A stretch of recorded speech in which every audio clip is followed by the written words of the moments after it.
What if I told you you could scale your SaaS business to 7 figures ARR without spending a dime on ads or wasting months or years in content marketing? Might sound too good to be true, but it's exactly what I did with my SaaS business, Castos. And in this video, I'm going to show you exactly how strategic partnerships and business development can skyrocket your SaaS growth just like it did for me. Hey there, I'm Craig, founder of Castos, an industry-leading podcast hosting platform that's now generating multiple 7 figures of ARR. But the kicker is, we didn't get there by burning tons of cash on ads. Nope, we took a different route, and I'm going to spill the beans on how we did it in this video. By the end of this video, you'll have a blueprint for scaling your SaaS to 7 figures and beyond that don't rely on expensive ads or trying to game the system of Google with long-form blog content.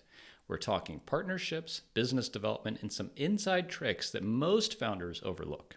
First, let's get real and talk about the game changer in SaaS growth, and that is strategic partnerships. And these aren't just handshake deals or casual collaborations. We're talking about powerful alliances that can take your business to whole new levels in a really short amount of time. So what is a strategic partnership, you may ask? Well, in the SaaS world, they're relationships you're building with other companies that serve your target audience but are not your direct competitors. And the goal here is to create a win-win situation where both parties benefit and grow together. And you might be wondering, like, Craig, okay, is this going to work for me? What about my situation? Let me share a real-world example of my experience so you can see how it works. When I started Castos, we didn't start from scratch. Instead, I acquired a WordPress plugin called Seriously Simple Podcasting. And it wasn't just any plugin. It had 20,000 active installs. And now think about that for a second.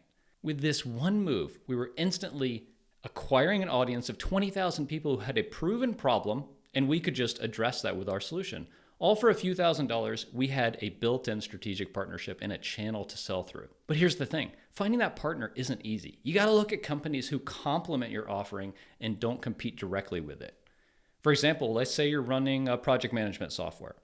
You might partner with a time tracking tool or a communications platform like Slack. These services enhance your offering without stepping on your toes. And as SaaS companies, we got to think beyond just our solution, but the entire journey a customer goes through to solve the problem that they have.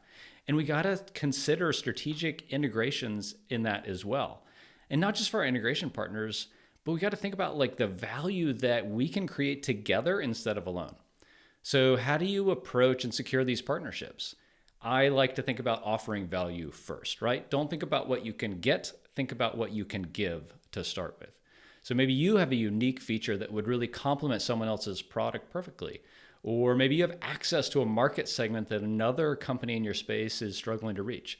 Whatever it is, lead with that value proposition first, right? Give instead of ask. Here's a step-by-step approach that's worked really well for me. First, I identify potential partners who serve the target audience but are not direct competitors.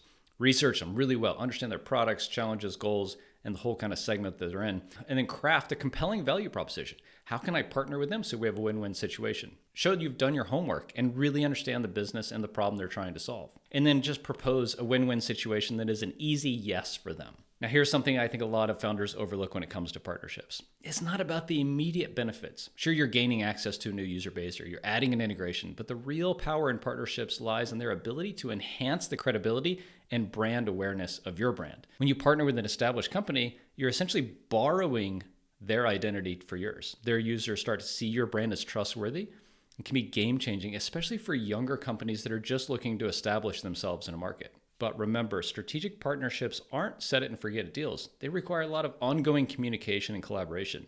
You got to nurture these. Think of your partnerships as living, breathing relationships. They need nurturing, they need attention, and sometimes they need recalibration. But when done right, they can be the rocket fuel that really propels your SaaS growth. Now, you might be thinking, Craig, sounds great, but how do I actually get started? Tell me specifically.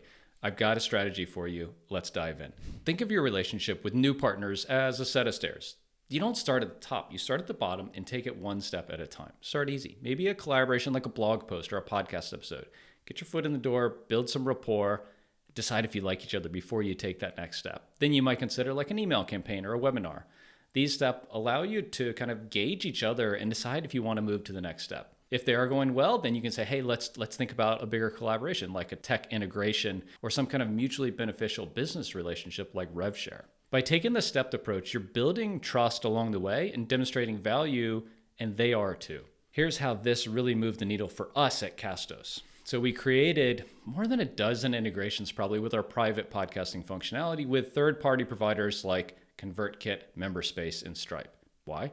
We know our highest value customers would get even more value from our product through these integrations. And it did two things that are really important. First, it made our product really sticky. Our customers are getting more value, so they're less likely to leave. But the other thing it did is it opened up new streams of revenue. We're able to attract customers who might not have considered us before these integrations. But the most important thing is it allowed us to approach our first enterprise deal, going up market and significantly boosting our A.R.R. The client came to us specifically because of one of these integrations. They saw how their product could seamlessly fit into an existing workflow with our solution, and that was the deciding factor. Remember, effective business development in SaaS isn't just about making sales. It's about creating an ecosystem where your product becomes an indispensable part of your customer's workflow. It's constantly looking for ways to add value, not just to your product, but to your customer's entire operations. So as you're developing your SaaS business development strategy, keep asking yourself, how can I make my product not just useful, but essential? How can I solve problems my customers don't even know they have yet? And these questions will guide you towards opportunities for growth that you might not have considered otherwise. Okay, we've covered partnerships and business development. There's another strategy that can really supercharge your SaaS growth, and that is affiliate marketing. You might be thinking like, hey, isn't this for bloggers? But trust me, affiliate programs, when done right, can be a game changer. And at Castos, we've seen that creating an effective affiliate program was a huge key in unlocking our growth. But here's the thing, we didn't do just any affiliate program. We approached it with a biz dev mindset. So instead of offering our affiliates a flat fee for sign up, we decided to give them a percentage of revenue, and a really high percentage. By offering a percentage of revenue, we incentivized our affiliates to bring in high quality, long-term customers. They weren't just focused on getting anyone to sign up. They were motivated to find users who would stick around and get real value from our product, more of our best fit customers. And this approach aligned with our interests perfectly with our affiliates. The more successful our customers were, the more affiliates earned. And this strategy has paid off big time. We saw a big increase in our customer retention and lifetime value. Our affiliates became true partners to growth and started actively seeking out folks who would be a good fit for our platform.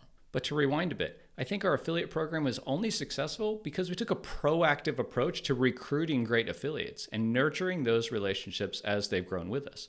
We sought out the top bloggers and influencers in our space. I got on the phone with them, met them personally at conferences, and only through those one-on-one relationships have we been able to pitch our products and services to them. And in return, they're better able to relay the value of our product to their audiences. Okay, we covered a lot of ground: strategic partnerships, business development, and affiliate programs. I mean, we could lump these all together in the umbrella of channel partners. These are growth avenues that help me scale Castos to 7 figures without spending a dime on ads. Remember, success in SaaS, especially in partnerships, often starts small. Focus on solving specific problems before expanding. It's about being creative and persistent. Now your turn. Which of these strategies will you implement first in your SaaS business? Maybe you're starting to think about strategic partnerships or biz dev or an affiliate offer. Drop a comment in below with the biggest takeaway you had and what you're going to implement next to grow your SaaS business.